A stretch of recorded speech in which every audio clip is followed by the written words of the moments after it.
Good morning, everyone. My name is Saurabh Paliwal, and I would like to welcome you to Aster Healthcare's earnings conference call for the fourth quarter and full year of fiscal year 22. The company declared the Q4 results last night. Hope you had a chance to review them. They were uploaded on the stock exchange and on the company website. To discuss the results and the future business outlook, we have with us the senior management at Aster Healthcare. It includes Dr. Azad Moopen, Chairman and Managing Director, Ms. Alisha Moopen, Deputy Managing Director, Mr. T.J. Wilson, who is Executive Director and Group Head of Governance and Corporate Affairs, Mr. Srinath Reddy, Group Chief Financial Officer, Mr. Amitabh Johri, Chief Financial Officer for GCC, and Mr. Sunil Kumar, Head of Finance for India. I would like to take this opportunity to remind everyone on how we will conduct this call. All external attendees will be in the listen-only mode for the duration of the call. We will start the call with opening remarks by management, followed by an interactive Q&A session. During the Q&A session, you will get a chance to ask a question by raising your hand by clicking on the raise hand icon in the Zoom application at the bottom of the window. We will call out your name, after which your line will be unmuted and you will be able to ask your questions. We request you to please limit your questions to two per participant at a time. Post the completion of your query being answered, we will lower your raised hand. Finally, the safe harbor related to the earnings conference call. Certain statements that may be discussed in this call are not historical facts and might be forward-looking statements. Such forward-looking statements are subject to certain risks and uncertainties like government actions, local, political, or economical developments, technological risks, and many other factors that could cause actual results to differ materially from those contemplated by the relevant forward-looking statements. Aster DM Healthcare will not be in any way responsible for any action taken based on such statements and undertakes no obligation to publicly update these forward-looking statements to reflect subsequent events or circumstances. With that, I will ask Dr. Azad Moopen to start with his opening remarks. Over to you, Doctor. Thank you, Saurabh. Good morning, everyone. Thank you all for joining our earnings call for Q4 of financial year 22. The world is slowly getting into a stage of normalcy, with COVID being subdued and business living back to normal. In UAE, the number of COVID cases are almost nil, and in India also the cases are low, with very few being hospitalized and with minimal mortality. At this stage of nascent recovery across the world, unfortunately, the war in Ukraine alone has put spokes into the wheels of recovery of global economy. The increase in interest rate across the world, fueled by the actions of the US Federal Reserve, is producing reverberations across the world. I sincerely hope that the negative clouds shall disappear and we shall be on a stronger wicket regarding the growth in all sectors soon. Before delving into the Q4 performance of Aster Healthcare, I would like to bring to your notice our major focus on ESG. All the pillars including environment, sustainability, and governance are being kept at the highest level, with millions of lives being touched by Aster volunteers every year. I am glad to inform you that in the CRISIL Sustainability Yearbook released in May 22, Aster is in the strong category with a score of 64 and is highest among the listed healthcare players in the overall score. I'm extremely happy about that. We also received many other awards, but CRISIL being the one based in India, I thought that I will highlight this. I would also like to share with you a brief on the recently conducted first edition of Aster Guardian's Global Nursing Award to honor and express our gratitude to the nursing community. The nurses are the backbone of any healthcare system, and they were at the front line in the war against COVID. We felt that they are under-recognized and under-compensated and have to be celebrated and noted. An esteemed international jury selected nurse Anna Kobela Duba from Kenya as the winner from among 24,000 applicants across the world. The winner was awarded a trophy and a prize money of $250,000 in a function held in Dubai on May 12th this year. 9 finalists from different continents were also honored in the function. We hope that this will help to increase awareness about the noble profession of nursing and attract many youngsters, as the demand for nurses across the world is increasing, and it's estimated to be 6.5 million at present. Now, coming to the financial performance for the full year of 2022, it is a proud moment for us at Aster, having crossed the landmark of 10,000 crores in revenue in a year, in consolidated revenue.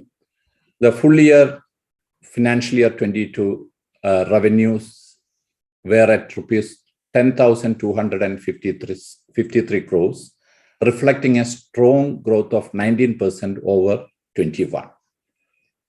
EBITDA at rupees 1,483 crores, increased rupees 420 crores over the financial year 2021. This growth in top line and EBITDA, combined with reduction in debt by rupees 198 crores and low borrowing costs, so our PAT post NCI increased from rupees 148 crores in financial year 21 to rupees 526 crores in financial year 22. The ROC post Ind AS 116 for the group and in India, which was low for the group, and in India was low earlier, and now has started growing well, and during the period reached 9.7% and 9.7% and 7.2% respectively, due to the better ramping up of and sweating of the existing assets. India contribution to revenue is now 23% of total business as compared to 19% last year, with EBITDA contribution of rupees 353 crores for the financial year 22. While the focus was on better utilization of existing facilities, we have also increased our bed capacity to 5,065 by adding 158 beds in financial year 22. Our staff count has increased from approximately 22,000 last year to almost 26,000 at the end of financial year 22. The major increase in strength is due to the hospitals and labs, which we started during this year. I'm happy to inform you that the digital transformation of Aster is moving the right direction, and we expect it to start making a huge impact in our operations and revenues from this financial year onwards. Deputy Managing Director Alisha Mupan shall speak more about this soon. I shall now briefly touch upon the financial and operational highlights for the Q4 of financial year 22. At a consolidated level, we posted revenue of 2,728 crores, which is an increase of 14% when compared with the same period last financial year. EBITDA is at 463 crores, an increase of 44%.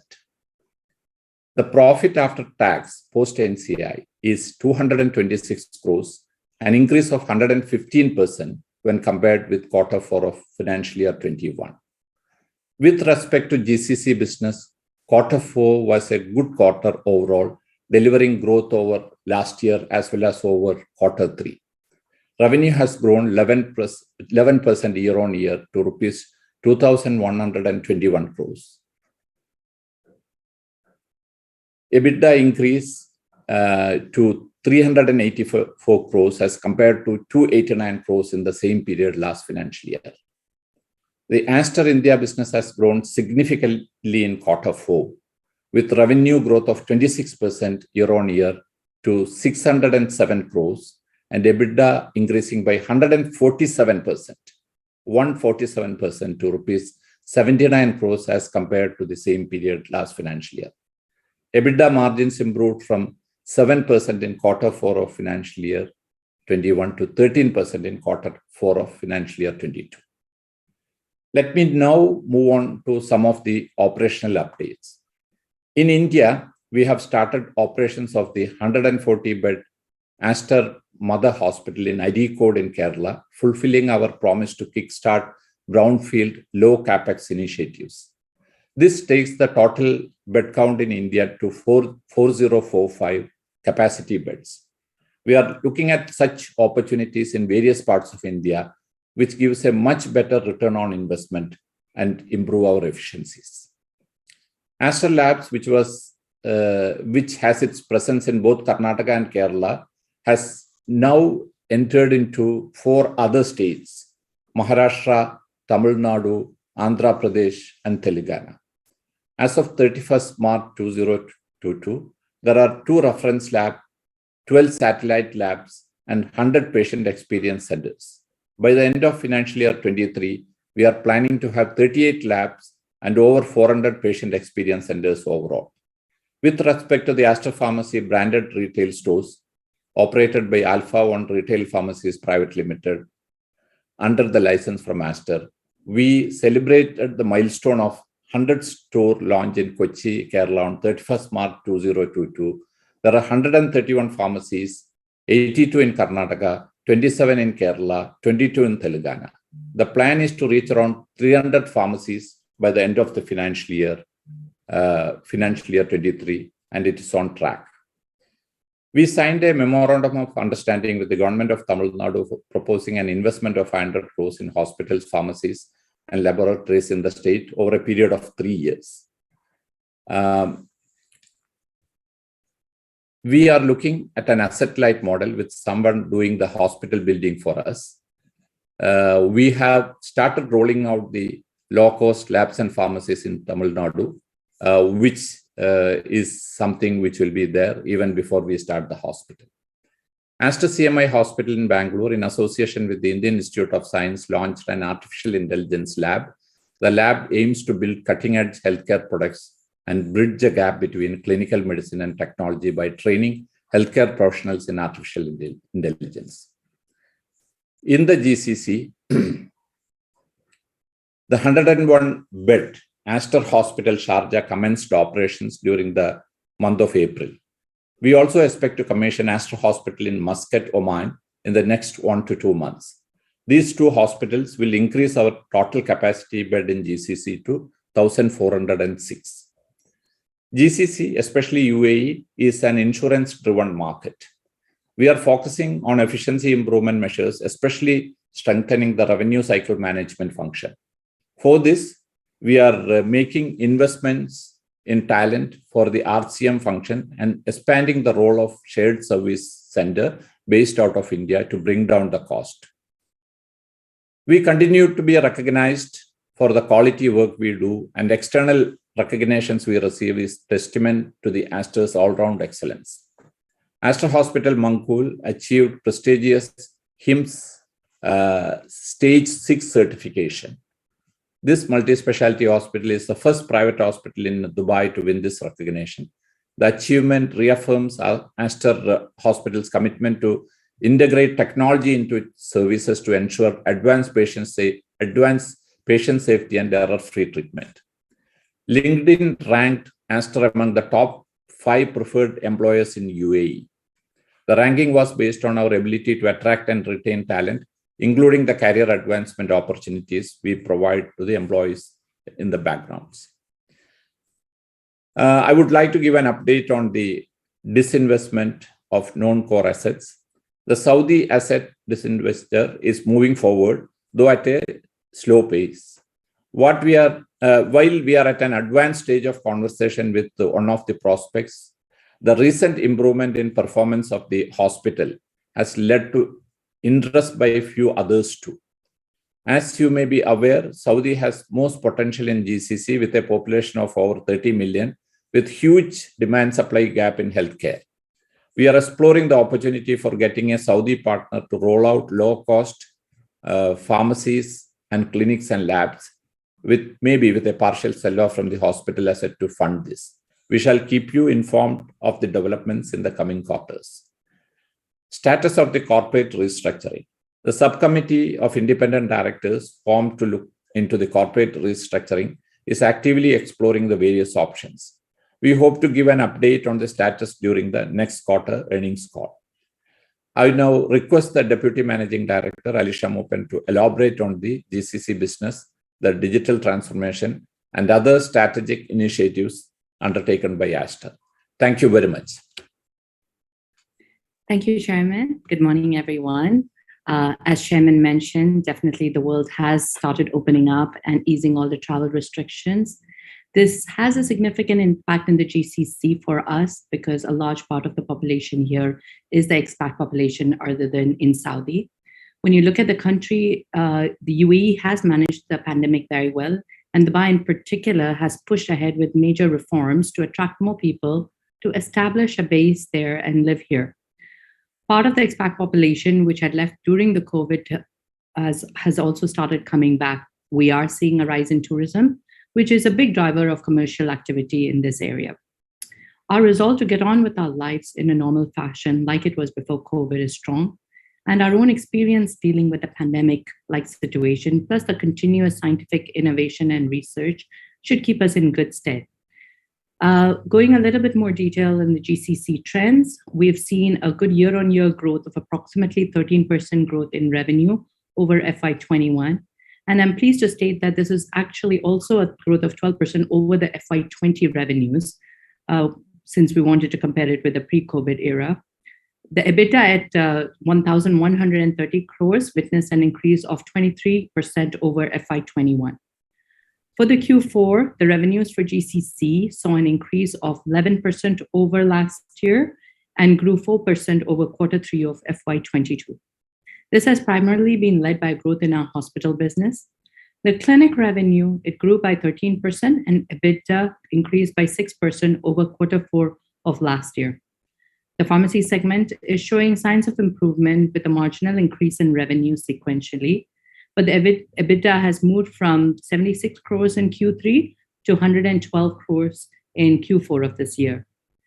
We do continue to face some pressures from the insurance companies, and we're seeing some margin pressure both on our OP and IP business. Recently, we've had the DRG2 implementation and the tariffs that's been finalized. We expect the IP-related rejections to stabilize. Like in any evolved market, there is stiff competition in this market as well. The positive news is that we believe that the next financial year shall see a near normalcy being returned across GCC, especially in our largest market, Dubai. Just going on to some of the new business initiatives, we know that we need to innovate and explore new business models, which involves sharing risks and rewards that will help make our business more sustainable and more resilient. We're working on a few such models with our insurance payers in the GCC. We recently launched a joint product with the insurance company for the lower income group. While these are still at nascent stage, they would be critical for us to remain relevant in the coming years. We have also increased our focus on medical tourism as part of the GCC growth strategy. This is in line with the UAE vision to increase tourism for healthcare as well. In the last quarter, we have been able to attract and treat multiple cases from close by countries for gene therapy, especially from Turkey. We've been able to provide also vaccination and cure to children suffering from SMA, which is quite a niche and advanced therapy. In order to further our growth in the pharmacy business in GCC, we are exploring the franchise model for the pharmacies, as well as looking at expansion feasibility in Jordan and Bahrain. We are working actively towards going to adjacent geographies, which has been able to see a turnaround post-COVID. We have also reset our cost base during COVID, and the business is doing much better in terms of revenue and EBITDA. Specifically to UAE, we're actively investing into widening our range of offerings. We are setting up clinics which are focused on wellness, where we shall provide a wide range of services, including functional medicine, cosmetics, aesthetics, IV drip therapy. This is also going to be increased focus on growing other cash-related business like dental and mental health. Further, as Chairman mentioned, the market in GCC, especially Dubai, remains competitive. We at Aster, we're exploring innovative business model in partnership with payers and leverage our scale in the region. This we believe will help us compete more effectively and service certain demographic segments in the coming times. Of course, our major focus for the last year has been building the whole digital muscle for Aster. As stated a few quarters ago, we continue on our pursuit to make Aster more future ready and create a better experience for our patient care. We do recognize the fact that digital is really the way to further our mission of healthcare as well as wellness. We have been making some very strategic investments and building on some strategic partnerships on bolstering our digital backbone. Would like to summarize some of the progress that has been made during FY22 and what's planned for FY23. We have been building our core digital team with the CEO that was hired last year. And as Chairman mentioned, we continue to make investments in talent in this area and continue to strengthen our engineering as well as the product team. Our app, which is One Aster, shall be the primary omni-channel mode of engagement and which will allow us to have a unique integrated view of patient care across all healthcare touchpoints. This will house appointment booking, teleconsult, e-pharmacy, home health, e-diagnostics, chronic disease management, and creating various streams to support patient wellness. The app is on the App Store and Google Store. We did a very controlled launch of the latest version in April 22 to a select few, and we saw more than 10,000 users and 2,000 plus registration. This is only virtual consult being launched at this point, and we are yet to launch the e-pharmacy, which will be launched in a few days from now. Post the successful launch in the UAE, we plan to replicate this omni-channel care model in our top core markets in India in a phased approach. It is expected to start piloting within our Kerala cluster in the second half of FY23. There's also a big focus on personalized and guided care to patients through the digital CRM, which we have launched in OBS and Gynae as well as Ortho across all our brands of hospital, and we've seen success with these pilots. We will be now making this a mainstream revenue initiative. We have also launched the Data Lake digital initiative across Aster. This cross-verticals data lake is to leverage native data across our verticals and shall help in unlocking cross-vertical opportunities as well as engagement for our patients and customers. This shall have use cases across marketing, finance, clinical, and operations. We're working with some technology partners, and we've started work on this already this year. We have a total planned cash outflow of 175 crores towards digital investment, out of which we have spent over 56 crores as of March 31st, 2022. Cash outflow for the business is expected over the next 2 years. Riding on the back of digitization, we've also set up our Aster Global Delivery Center in India, mapped to our centers of excellence in UAE. This center is now 1 year old. Numerous process improvements plans have been implemented, thereby making processes more agile across all functions like F&A, procurement, HR, IT, RCM, to name a few. We have over 350 people operating out of 3 locations in India, in Bengaluru, Calicut, and Gurgaon. The Aster Global Center is poised to become the center of innovation in the coming years, piloting some of the most critical and important processes and products. I will now request our Group CFO, Srinath Reddy, to take you through the details of the financial and segmental performance of the quarter. Thank you. Thank you, Alisha. Good morning, everyone. On a consolidated basis, our revenue from operations for the quarter has increased by 14% to rupees 2,728 crore year-on-year.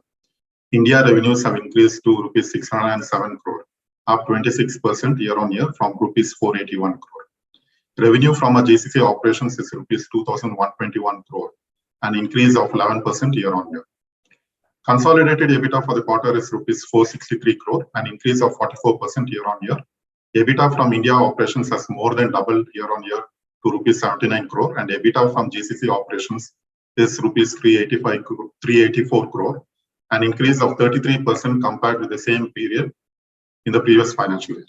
EBITDA margin is 17% as against 13.4% in the same quarter of the previous year, an increase of 360 basis points.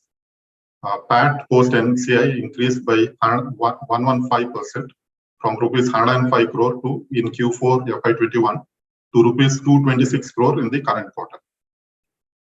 In terms of performance for the year, consolidated revenue from operations increased by 19% year-on-year from rupees 8,608 crore to rupees 10,253 crore.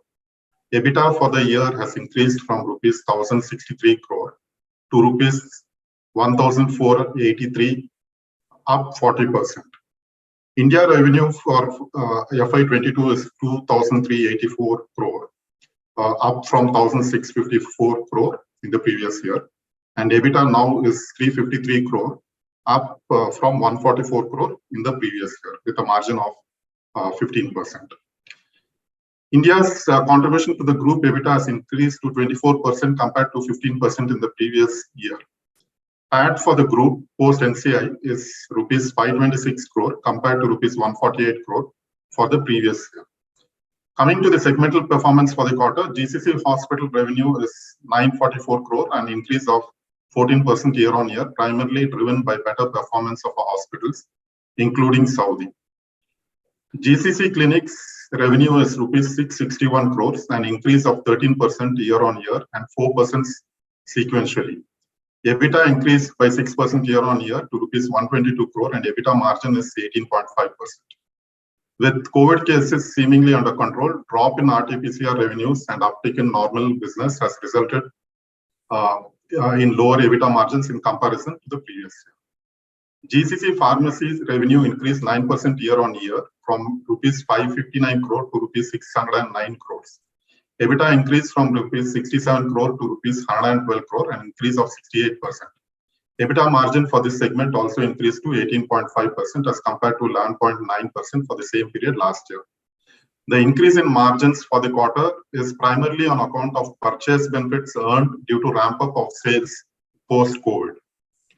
Consolidated net debt as at 31st March 2022 stands at rupees 1,806 crore compared to rupees 2,004 crore as at 31st March 2021, a reduction of rupees 198 crores.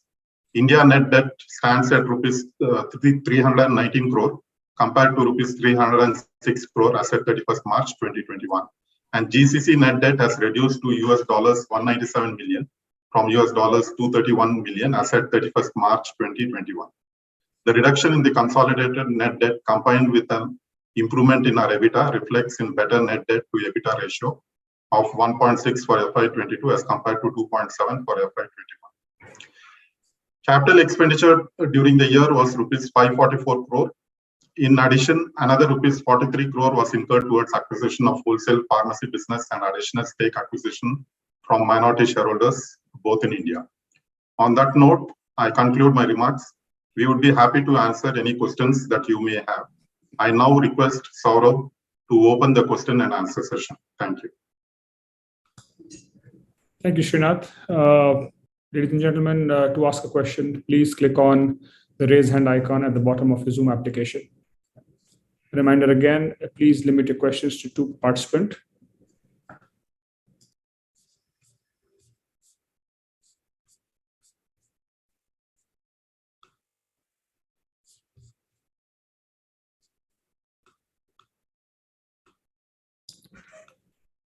To ask a question, please raise your hand.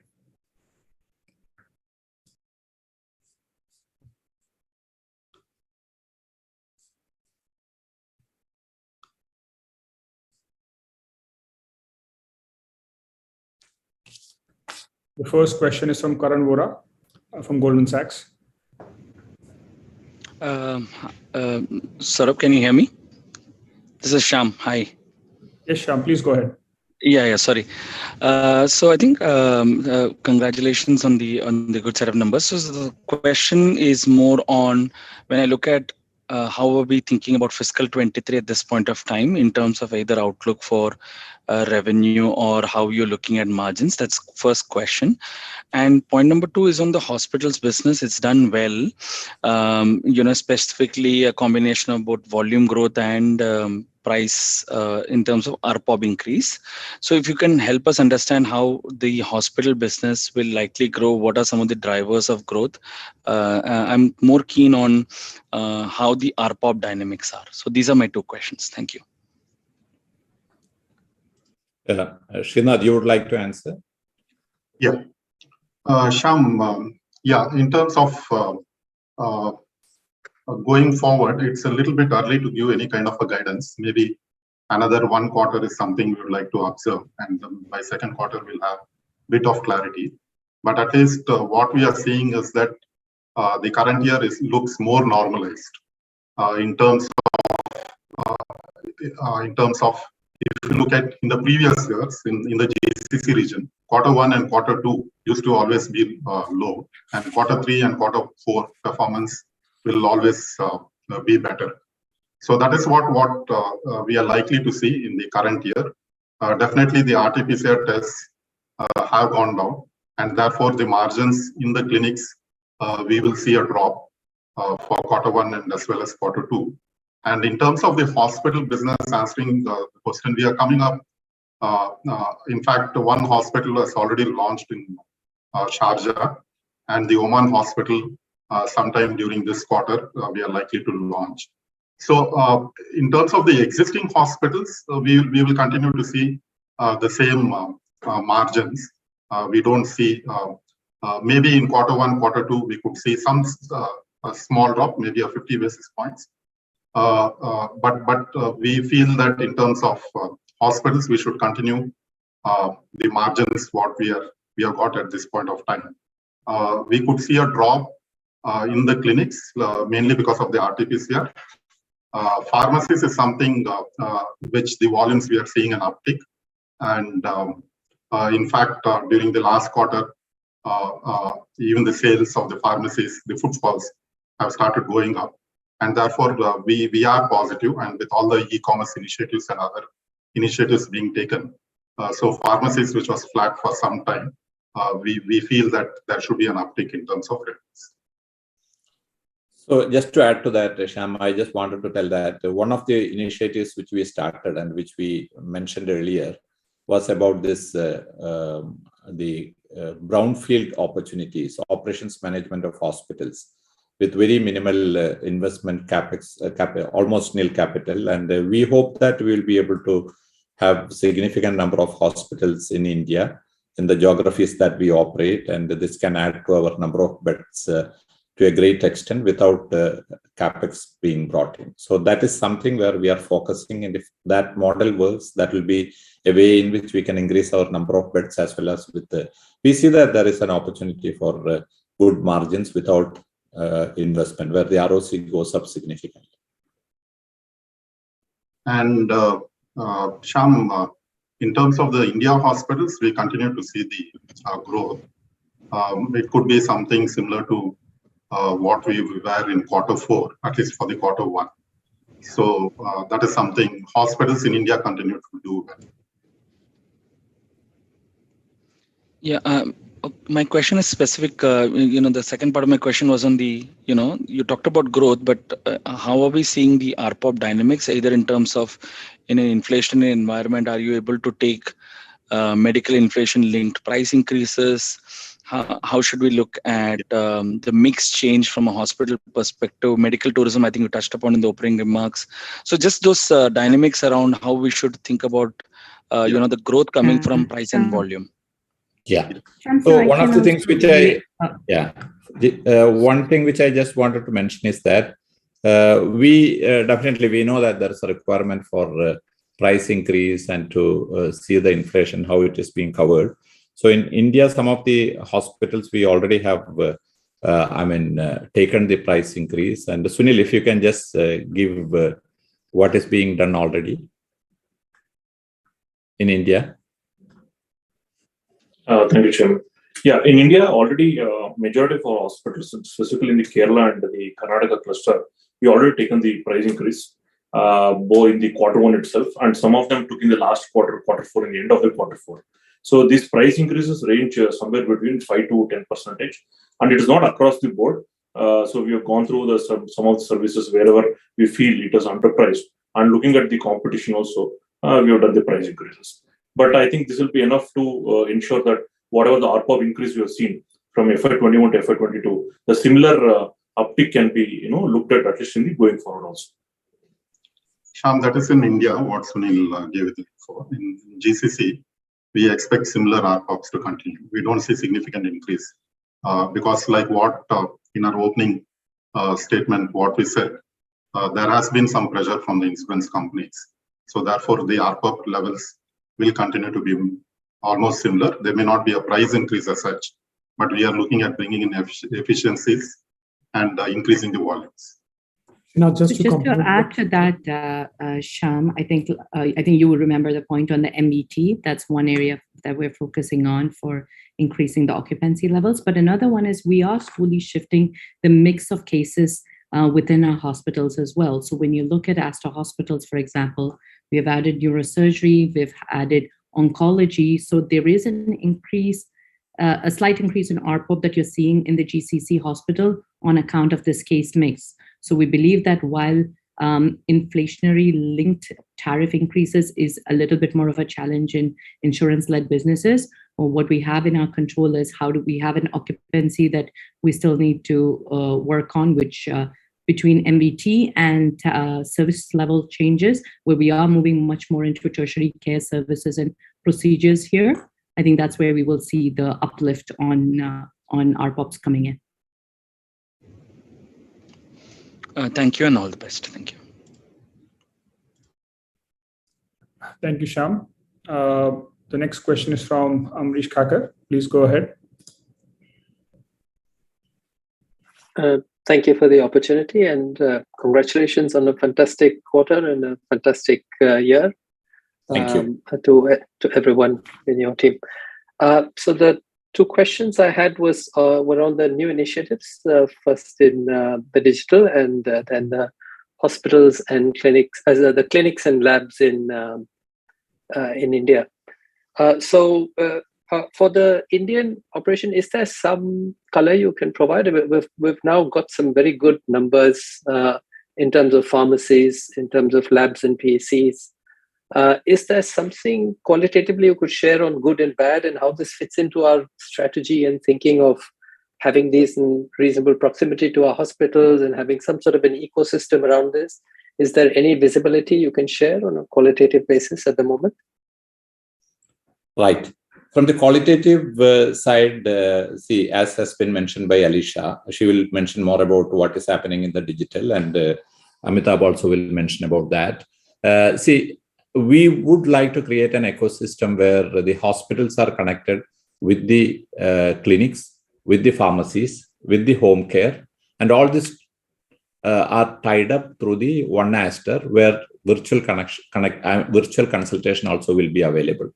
So we have been talking about this omni-channel where we want to provide this to our patients, and this is going to be a reality within the next 6 months once the app is rolled out in different parts of the GCC as well as in India.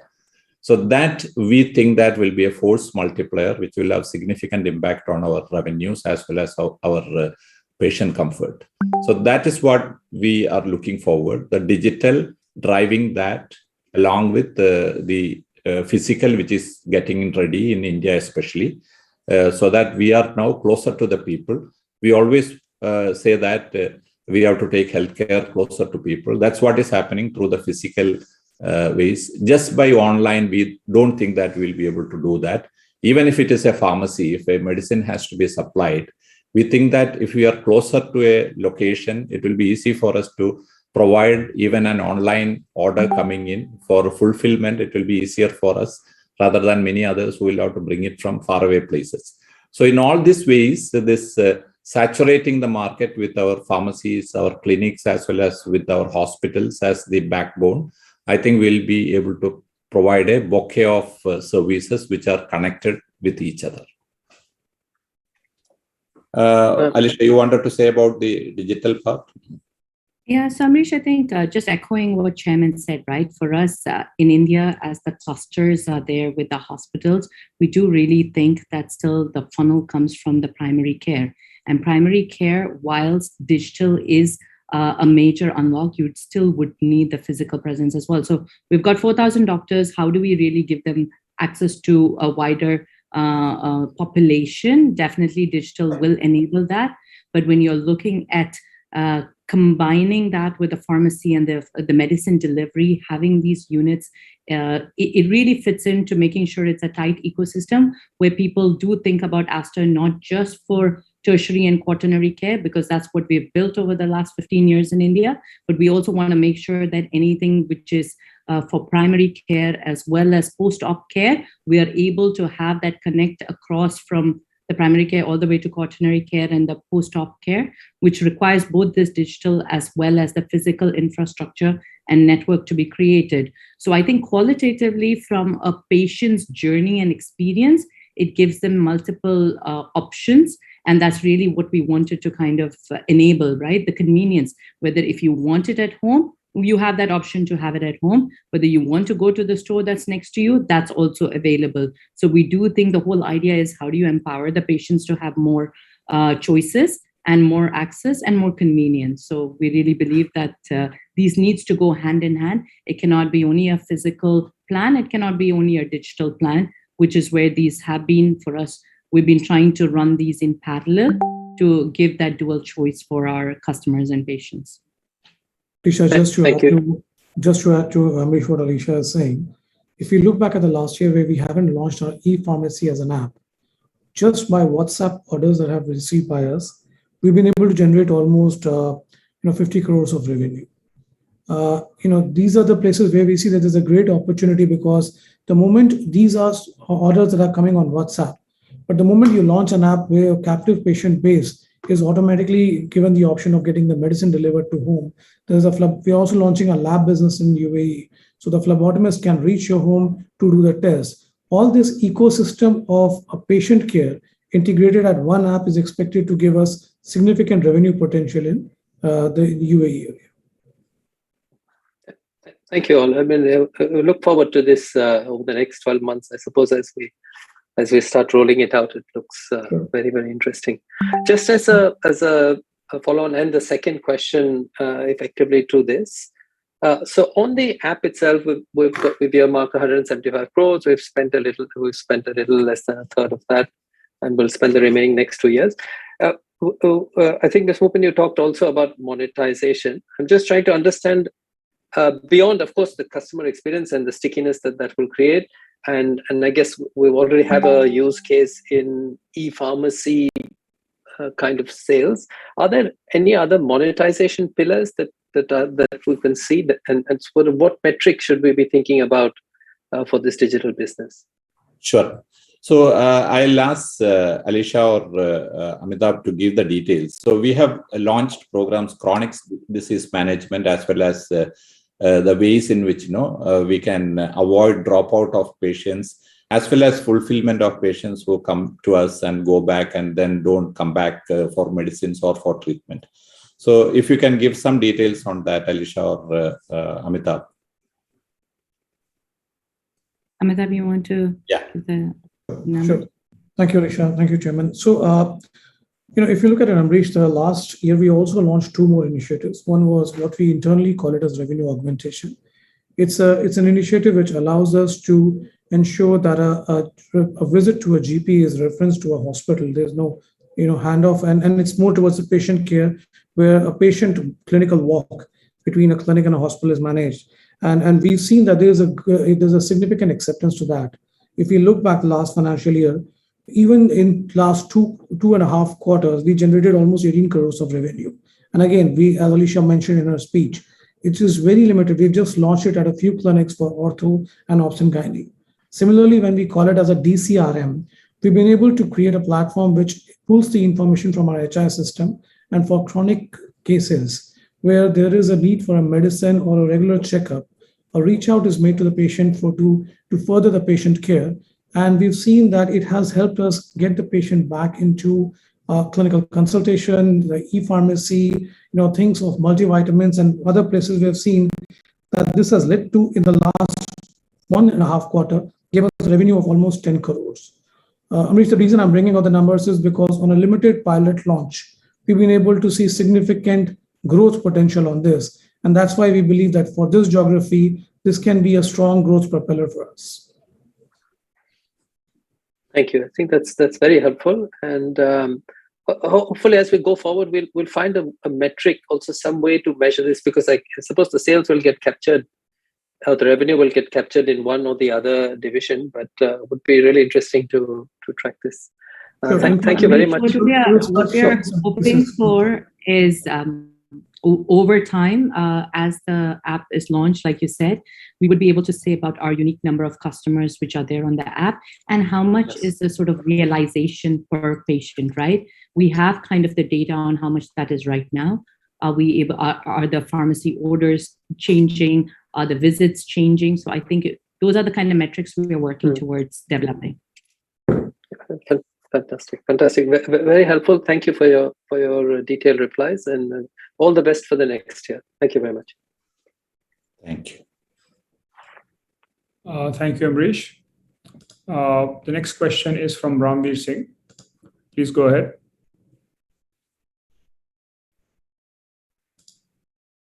Hello. Yeah, thanks for taking my question. My question was related to on balance sheet side, the current net debt of 1,800 crore. So can you give year-wise repayment plan, how we are going to plan? And if you could give a CapEx also year-wise on expansion related to expansion of beds. Yeah, so I can just provide the summary, but anything in detail, Saurabh can always provide. So this debt, the repayment, most of this debt is in the GCC. And this debt is going to be repaid in the next 6 years. It's a step up, which gets repaid in the next 6 years. In India, the debt, whatever we have got, that is a long-term debt in terms of close to around 12 to 13 years. That is on the repayment schedule. Your second question was, sorry, I didn't get your second question. CapEx. Yeah, on the CapEx. Related. Yeah, CapEx is something which we had guided earlier itself, so that every year for the next 3 years, including the year in the current year, we had said that we'll be around 580 crores. And that is the number of CapEx which we look also going forward for the next 2 to 3 years. So every year we'll have a spend of around 580 crores. We need to create newer facilities for the growth. And a major part of this, almost 300 crores, we are earmarking it to India. So that 580 crore would be related to that expansion planned in GCC and India, that some 300 beds we are going to add in 23. Yeah. So this CapEx is for everything, that is hospitals, clinics, pharmacies, and also we've got those digital activities happening. So it's a combination of all that, out of which, out of the 580, 300 is for India, mainly in India, it is for the hospitals, and also we are investing certain amount in the rollout of the labs. So that is the plan. We have got labs and pharmacies. So labs is one area which we would like to scale it up further. But mainly our focus is going to be on hospitals. But like what it was said, we would like to create the ecosystem in the places wherever we are present. And that is the reason we are creating this labs, because we want to go to the doorstep of our customer, labs and pharmacies. So that ecosystem is being created in the places where we are present. No doubt as a pilot basis, we may get into other geographies where we are not present, but those numbers will be minimal at this stage. Just adding to that, I just wanted to add on. One, wherever possible, what we are doing now in India also, earlier we used to do this in GCC only, we make it asset light. Even hospitals that we have to construct, which is greenfield, we have people who are ready to construct it for us and give it on a long-term lease. While it may come onto our balance sheet with the new standards, we will have the cash flow advantage, and so we are looking at that with the very attractive rates at which people are ready to construct it for us. So the equipments we bring in, but half of the cost, which is the land and the building, that we don't take on our balance sheet as much as possible. And the second thing, apart from these expenses, which 550 crores, there's some amount of replacement as well as maintenance capex also, which comes into that, because we have 5,000 beds. So naturally, there'll be some replacement also, which is required. Yeah, understood. Understood. So, yeah, just wanted to understand where that debt, because we have high intensity capex going forward for next 3 years, and so debt repayment may be a calibrated, but still I feel that on balance sheet side, do you think by debt equity ratio would significantly improve in next 2 years, or maybe by FY25? Srinath, you wanted to answer? Yeah. So definitely. If you look at it, because of performance year on year, will keep improving, right? So naturally, in fact, we'll have free cash flows. If you look at in the current year as well, we do have free cash flows. So going forward, because when the debt is restricted, the capex is restricted, and we don't have any significant borrowings to make, because internal cash, what we are generating is sufficient, mostly for our capex, and therefore the repayment of the debt will happen at a faster pace. In fact, last year during the COVID time, we in fact even based on the collections that we made, we pre-closed one of the loan as well. So there is every possibility that in the next 2-3 years, we should have sufficient cash to reduce the debt further from the present levels. Okay, thank you.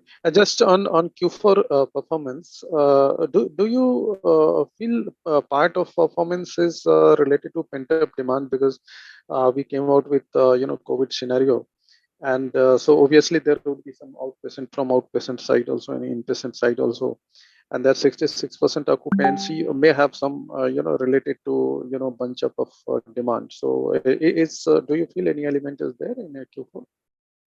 In fact, not, because what we have seen during this quarter also is that there is that business continuing, as well as during COVID, you had all the revenues coming through COVID testing, PCR and all, which has gone away.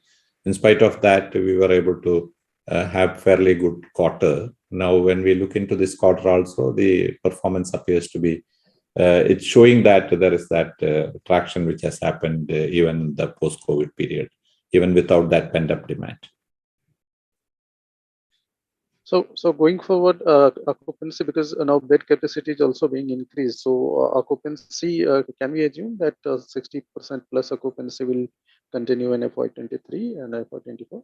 No, we hope so. It's unpredictable, but we hope though. We have been having better occupancies in some of our hospitals, especially the new hospitals, which started ramped up quite fast. So we hope that we want to go up, and we are seeing that trend, and where we will have better occupancy as we go forward. Like what has been told earlier, see, this whole idea of this ecosystem being created, where there is a primary care, where there is this labs, the pharmacies, everything becomes a funnel which brings patients into the hospital. So that is the whole idea of increasing the occupancy. It is Aster being seen everywhere and having points of contact in all the areas where we are. We hope that more and more doctors as well as patients directly will come into our system and our occupancy can go up. Okay, nice. And all the best. Thanks a lot. Thank you. Thank you. Thank you, Ramveer. The next question is from Shri Shankar. Please go ahead. Yeah, hi. I've got 3 quick questions. Just wanted to know, what is the breakup of your capital employed between GCC and India? Srinath, you're on mute. Yeah, I'm just taking those numbers. So can we move to the next question? I'll get back on that quickly. Okay. The next one is the capex between GCC and India over the next 3 years. You mentioned 580 crores. I heard you say that it is 300 crores for India over the next 3 years or so. And the third one is receivables levels. What is also the receivable difference between GCC and India, the amount? Yeah. In terms of the, this is your second question, in terms of the capex, 300 crores is what we are looking every year in India for the next 3 years. Okay. Have I answered that? Yeah, that I got it. You answered that to an earlier question. Yeah. Yeah. And your third question was? What's the receivables difference between the two geographies? So receivables, see, if you look at the geography in India, and there is a big difference between how business happens in India and GCC.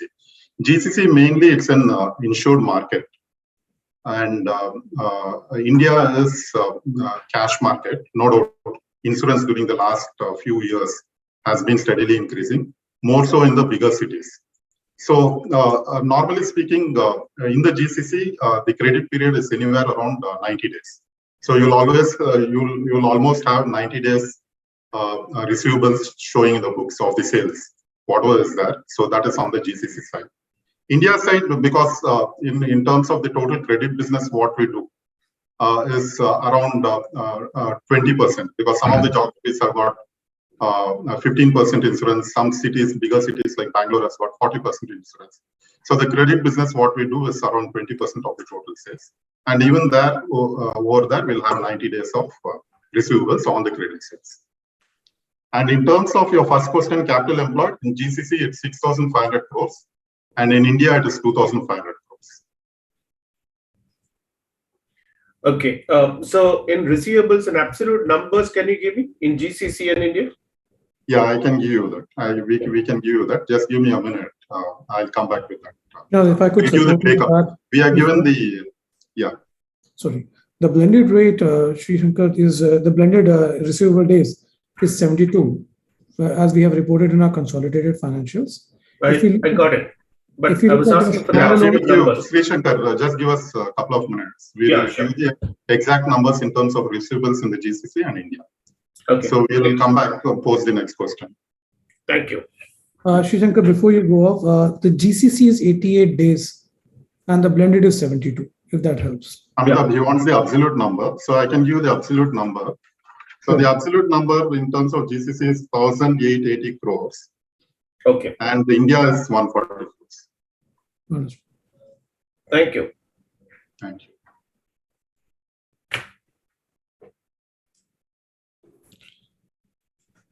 Thank you, Sri Shankar. The next question is from Deepak Podar.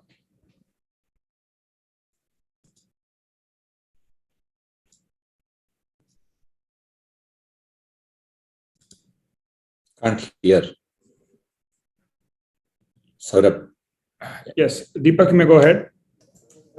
Yeah, thank you very much, sir, for the opportunity. So I just wanted to understand, firstly, the sustainability of the better margins that we have seen in this quarter at 17%. And my second query is, I think we currently are at about the 5,000 plus kind of operational bed capacity at 5,065. So what's the capacity we are looking at by FY23 end? Yeah, those are my two questions. So regarding the sustainability from GCC, you want to take it up, Amitabh, and from India, I think Sunil can take it up. Sure. See, so Deepak, on the sustainability of margin, we do believe that given the fact on the hospital side, we are seeing better utilization and the LOS has been coming down. We do believe that the margins are sustainable. However, in the immediate future, when we talk of Q1 of FY23, we do believe that GCC will have some impact of the Eid and Ramadan holidays that pretty much impacted most of April and and part of May also. However, on the overall year, if you look at it from the perspective of clinics as well as pharmacies, we do believe that there will be some impact of PCR on clinics. And on pharmacies, we have been seeing the footfall increasing. And with all the new initiatives we are launching, the margins over on a blended basis would be sustainable. Blended margin in GCC, right? Sunil, you want to talk about India? Yeah. On India, Deepak, as you know, current year we are at 15% consolidation rate at the India level for the full year. Next year, we're looking at the higher teams. We're talking about upwards of 19%, at least in the hospitals bit of it. But maybe that is again, I'm talking about excluding the new hospitals which is coming up. In terms of bed capacity, you know that we are already 3,900. And by FY23 ending, I think we'll be adding another 400 beds. So with that, we should be around 4,300 to 4,400 beds for the FY23 adding. And again, this is something which we already signed off. This is excluding the what chairman called out about the brownfield projects with the less capex. If that also comes to the picture, the number of beds will be more than. So 3,900 going up to 4,400, right? Yes. Yes. And this is on an overall basis, right? I'm talking about only India. Okay. And on overall basis? So you'll have to add this 100, 400, 1,400 from GCC also on that. Okay, understood. And regarding your comment on margin, so basically India segment can see improvement in margin, while the GCC segment we expect the margin to be sustainable. So overall, on an annual basis, you are expecting margin to improve, right? On a consolidated basis. Yeah, so I'd like to comment that. So the GCC, like what we said, the clinics margins are likely to go down mainly because of the RT-PCR test, which we will not have. Right. So that is something which will bring down the clinics margins. So on a consolidated basis, India definitely the margins will continue to improve. Hospital segment and pharmacy segment will maintain our margins. So we should continue to improve our margins from the present levels. From present level, we are talking on an annual basis, or we are taking basis annual, not the fourth quarter base, right? No, annual basis. Annual basis. Okay, understood. Okay, sure. Yeah, that's about it from my side. Thank you very much. All the very best. Thank you, Deepak. The next question is from Mehul Sheth. Please go ahead. Yeah, thank you, sir. So first question on India business side only. When we say we are seeing improvement in the margins, but considering that you will be adding new beds as well as there will be spending towards your digital initiative combined with your expansion plan in lab as well as in the pharmacy side. So do you feel that this will have some drag down impact at least in near term? Can I have your view on this? Are you talking about the return on capital or on the on EBITDA margins, operating margins, which is? Yeah. So the margins in the hospital is likely to go up because of the improved efficiency. The labs, pharmacies and all which are being rolled out and new being added, those areas the margins will be less definitely, but that's only a minor part of the overall business. So overall that impact by way of impact of the margin will be, overall revenue will be much less. So Sunil, you wanted to add? Yes, Chairman. Thank you. So, Mehul, the thing is that even though we are adding the number of beds, you can see that the majority of the projects is going to come in FY25 and FY26. At least the next year, the FY23, we're only looking at Whitefield coming through, and majority of other assets, whether it's in Karnataka and Kerala cluster, are above 3 years. So they can sustain the new losses which is going to come up from the new units, and the drag will be very less. At the consolidated level, at the India level margins, it not be more than 100 basis points. So that is the why I said that we should be able to have a higher teens, so EBITDA margin and consistent growth which we can achieve. Okay, sir. And so one question on your 1,000 bed addition through your O&M model, basically asset-light model. So can you provide some timeline of this addition as well as your focus region or the state for your O&M led model? Yeah. So we already have added 140 beds in Kerala, which is the Aster Arikod Mother Hospital. So we hope that we will be able to add between 500 to 1,000 beds in this financial year. Our target is 1,000, but we could be anywhere between 500 to 1,000. And the larger part of this is likely to be in Kerala, but we also will have in Karnataka as well as in Andhra Pradesh and Telangana. So we are perfecting that model, but it's also already become operational, and we hope that we'll be able to have at least 500 beds, if not 1,000 beds during this financial year. Okay, sir. Thank you. And so moving to your GCC pharmacy business, when we say there is some benefit of purchasing and all in which has led to EBITDA improvement. So can you break it down? Like as I see, the sales growth is something like 9%, but against which the EBITDA has grown more than 65%. So can you quantify some, or can you break it down this, or can you basically bridge the margin expansion? Amitabh. So, Mehul, what typically happens is when we have a full year of a purchase, there are certain purchase benefits that get passed on by the OEMs to us in terms of against a volume commitment. In this particular quarter that has gone by, we have had almost 40 odd crores of sales benefit which has come in, which is purchase benefit which has come in, which is mainly towards the purchases that we have made during the year because of post-COVID.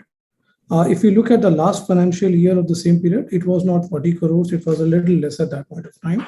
But as you look at an year-on-year comparison, this benefit will come to us in the year FY23 also because it's a part of an annual benefit and thus a part of a sustainable margin on the year-on-year basis. Adding to that, Mehul, just to add one more point is, like what Amitabh said, there's obviously been a restoration of sales. But again, as far as the breakup is concerned, we have, I think we mentioned before also that we were trying to increase the ratio of non-pharma business in pharmacy. So we used to do 75% medicines and 25% non-pharma, whereas that by the year end has shifted to 70% of medicines and 30% of non-pharma. So the margins that you get in the non-pharma is also higher. It's our own products, white label products. So that's also one part which is where we are thinking about sustainably increasing our margins and helping us have that margin expansion coming in. Yeah, I would like to add on to what Alicia said. I would request you not to go just with Q4 margin numbers. That is better to look at the full year margin numbers because in the coming years, this could get spread out. And as much as possible, we are trying to get those benefits as and when it accrues. So we don't want it to go into the Q4. But generally what happens, because the volume numbers do come up in the target numbers do come up somewhere in Q4. So Q4, the benefits what we get will be significantly higher compared to the other quarters. But on the segmental, would request you to look at the full year margin numbers for the pharmacies. Sure, sir. That explains well. And sir, last question on your clinic side. It has grown around 21% on in FY22. But can you give growth number ex-COVID? What will be the growth? This on what? I didn't hear that question. On what? Your GCC clinic business is up around 21% in FY22. But can you quantify the number excluding your RT-PCR related revenue? What could be the GCC clinic growth will be? Okay, so the thing is that I'll answer it slightly different. So the RT-PCR revenues in the clinics in the GCC for the FY22 is around 33%. So that is the RT-PCR revenues that we had in the clinics. So if you exclude that, so clinics we are not looking at a significant growth. So where the growth is likely to come is in the hospitals. Clinics we don't see much of growth. Just to add to what Srinath said, when we look at the revenues of clinics, at least the PCR revenue, we don't expect that to be there in FY23. But we also believe that the secular traffic, footfalls used to come in clinic, which were not happening in FY22 and partly for FY21 because of COVID, is expected to resume, and we expect this business to go back to the levels of FY20. So considering our core business will be coming back, so at least on the clinic side, we will see something less lower digit growth or maybe a flattish kind of growth in the clinics. Okay. So Mehul, one of the things which I just wanted to tell you that we found that during the COVID time, many of the respiratory infections, pediatric cases, ENT, all these were very low, which now has gone back to that level of a normal period. And this had two impacts. One, this had an impact on the clinics because the numbers were less in all these areas.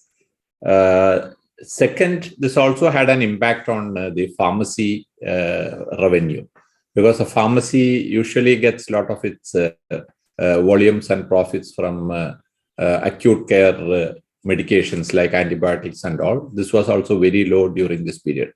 While there was income coming from RT-PCR and all, we were losing this on both sides, in pharmacy as well as on the clinic side. It's becoming normal and like a normalized year like 20 now.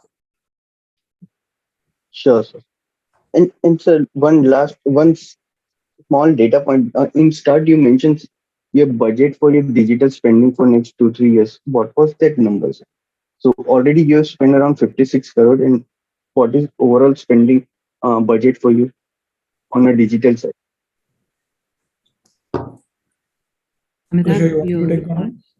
Yeah, go ahead, please. So, Mehul, we are looking at a total estimated spend across India and GCC of close to 175 crores, of which 56 crores has been spent. And this also includes a bit of a marketing and other expenses that we will be incurring, because at the end of the day, when you're launching a certain product, it's not only the development, it's the marketing, the other, the org development and everything else that is there. So it spreads across both development as well as marketing and the organizational setup. Overall, for this initiative, we expect around 176 crores to be spent. Okay, so thank you. And that's it from my side. All the best, sir. Thank you, Mehul. The next question is from Alankar Garude from Kotak Securities. Yeah, hi, thank you for the opportunity. Firstly, can you help us understand what is causing this delay in monetization of Saudi hospital?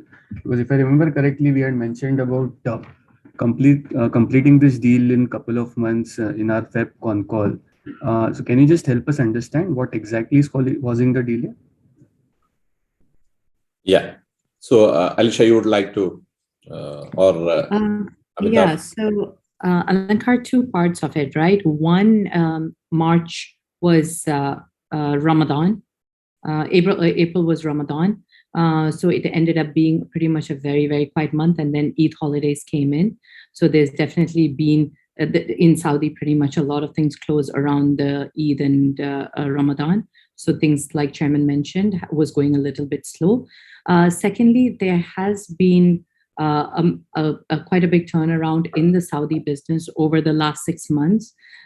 We had new business tenders that we have won, as well as complete renegotiation with most of the insurance companies on 5-year contracts, which has happened, which restored the business. And now we have more than double-digit margins, which has been consistently seen for the last 5 months. So we do have some more interest from other parties as well to associate. Like Chairman mentioned, we had been anyways exploring options of extending a pharmacy in Saudi. There has been a lot of people who have approached us over the last 1 year to set up pharmacies, and we've been looking at the right model between franchise or setting up our own. We have had discussions with various parties. So we have been just sort of looking at what is the best option for us to conclude. Like Chairman said, there has been the due diligence has pretty much almost concluded. But since there is a turnaround of the business, do we try and revisit the value? Or do we try and do a part monetization and go on with the new partner to also expand the pharmacy? So we do want to look at it quite strategically, because Saudi is a big market for us. We have been there for a while, and we've been seeing that there is a very big difference post-COVID in that way the reforms have happened within healthcare, the kind of laws that have come in very attractive towards healthcare investments. And we do not want to take a very rushed step when we see a turnaround on the business as well. So we're trying to kind of keep it more measured. We will have a stronger update for you by the next quarter. Understood. My second question is on the GCC restructuring. I think we mentioned about giving an update in the next on call. But just wanted to check whether the internal board committee have they set any timelines for finalizing on this front? Yeah, so this is a priority item for the board, and so it's being taken up with the right earnest, with the frequent meetings of the committee, along with the people who are in the know of things. But they haven't given any timelines, and we hope that this will be done at the earliest, because this is a top priority for us to, decide how to go forward. The members are aware about it, and but we don't want to comment on that. We just want to tell that within by next board meeting. By next investor call, I think we'll have much more clarity on that. Fair enough. So basically, to summarize this, sir, in terms of timelines, between sale of Saudi hospital or maybe not a sale, maybe not an entire sale, maybe a partial sale, then exploring a partner for pharmacies and labs in Saudi, and then the GCC restructuring. In your mind, as of now, what would be the pecking order? No, I think first it should be the Saudi which happens, but maybe both are simultaneous. Even both are there, but when there is also this question of when we are doing a restructuring, then we have to decide. Suppose the restructuring happens first, and then the Saudi sales comes. So then this has to be in separate verticals, or because if GCC is separate and India is separate, this happens in the GCC area, and so it has to be done by them. So even that is in our mind, and so we are having this overall thing, the board committee which is formed. Once that happens, this will become a little more clearer. Of course, we know that there's a value ascribed to that asset, and that anyway has to be taken into consideration. So overall, without much delay, we hope that both this process will have more clarity. Fair enough, sir. Thank you and all the best. Thank you.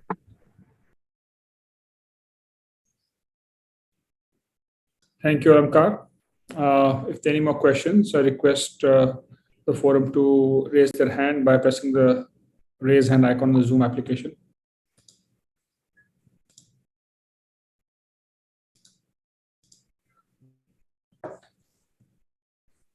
Since there seem to be no further questions, I want to thank everyone for joining us for the call today.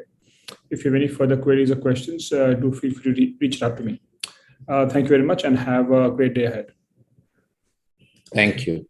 Thank you very much. Thanks a lot, everyone. Thank you. Thank you.